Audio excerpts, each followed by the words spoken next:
and he's been going around with me all over the place. He's been supporting me, I've been supporting him, so I'm super glad to see him out here tonight. Everybody, start clapping right now. Start stomping your feet for Dickie Foster!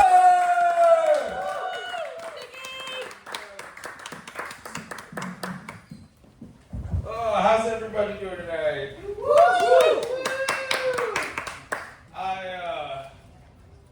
I personally know some warehouse workers that are doing pretty good because they're getting all kinds of catered lunch right now. Their HR rep is like, yeah, we're having a taco truck on Tuesday, and we're gonna have brisket on Friday. And on an unrelated note, you can't have a lighter on your person anymore.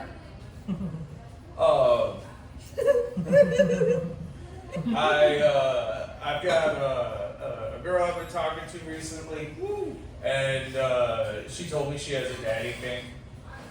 I mean, really, who doesn't these days? So I decided to play into it, and I woke her up at 5 o'clock in the morning and took her to go build a deck, and bitched at her all day about how her mother never put out.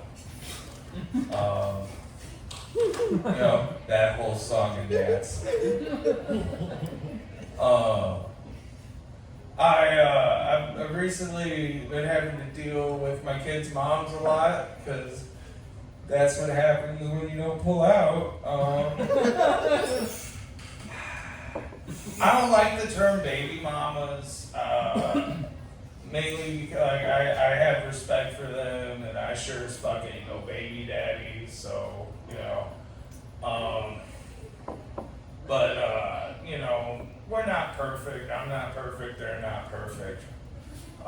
66% of them have an annual CPS visit, and 66% of them have had a pill problem in the past, and 34% of them have committed a violent assault against me.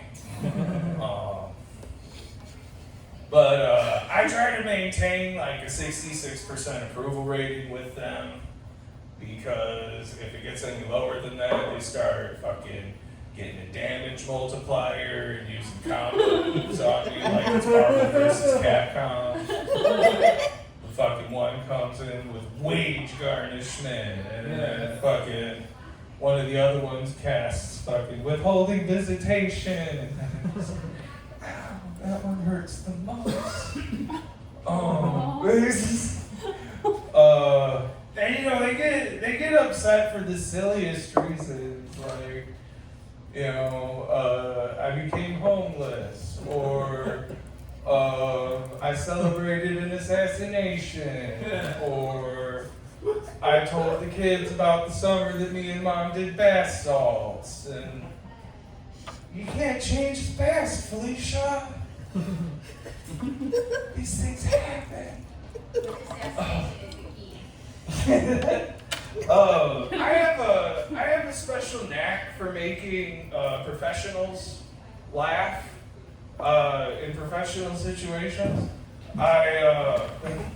Oh, here he comes.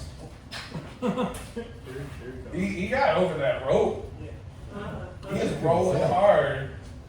No pun intended. What up? Yo. Joe White, everybody. Joe. I like your shirt. So anyway, professionals. I have a knack for making professionals laugh. Like I joined a gym recently because I'm homeless and I need somewhere to poop in the middle of the night. And I was meeting with a trainer because when they like interviewed me, it's not an intake interview, but it kind of felt that way. They were like, so why are you coming to the gym? And I was like, I need to lose some weight. You know, I'm not going to be like, I'm homeless, I need to shower. So like, I'm meeting with my trainer for the first time, and I'm making her laugh the whole time, and she's like, I'm like, yeah, I'm a comedian. And she's like, really? She's like, yeah. She's like, what made you do that? And I'm like, literally every fucking conversation I've ever had like this. And I made the nurses laugh in the ER during my suicide intake. They had me on the blood pressure machine, and I was like, "Is that the high score?"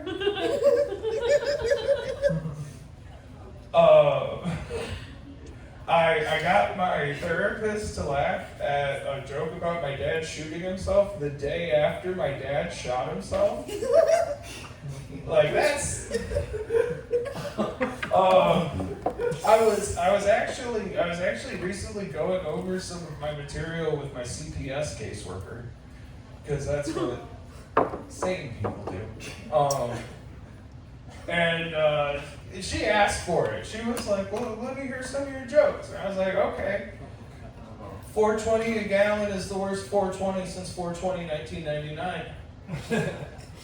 And she goes, she laughs, and then she goes, "What happened on 420 1999? And I said, "Columbine." And that's a note in my file now. It was worth it. She laughed. She did, you know. It just kind of. Let's see, I wasn't expecting 7 minutes, so I got more stuff though, so give me a second. I'm dealing with kind of a unique first world problem. I'm homeless, as I've mentioned before, but I have an Apple Watch, and I have it set to monitor my sleep. I did that while I had a bed, and like now it's like bitching at me in the morning. It's like, "Hey, you only got a 38 last night." I'm like, "Bitch, I live in a Honda Accord." They call it a full-size sedan. It's not. Absolutely not. The fucking seatbelt digs into me right here. Fucking cold. Because I'm kind of almost missing a door, but not really. It's a bit like, my car's like Harvey Two-Face in The Dark Knight in the hospital. Because like if you see it from the one side, you're like, "Oh, he's got a pretty nice car," and then you walk around the corner and you're like, "Motherfucker, what the fuck is that?" And it's just all bashed in and shit, but you know, you gotta roll with it. Anyway, I've been a big fat dick. You've all been amazing. I'll get my host back up here. You dropped the paper. Good shit, Dickie. What'd you forget, dude? I understand that, man. Give it up for Dickie Foster! So I love hearing some dark comedy. I got a little bit worried about the book club, but you shouldn't be concerned.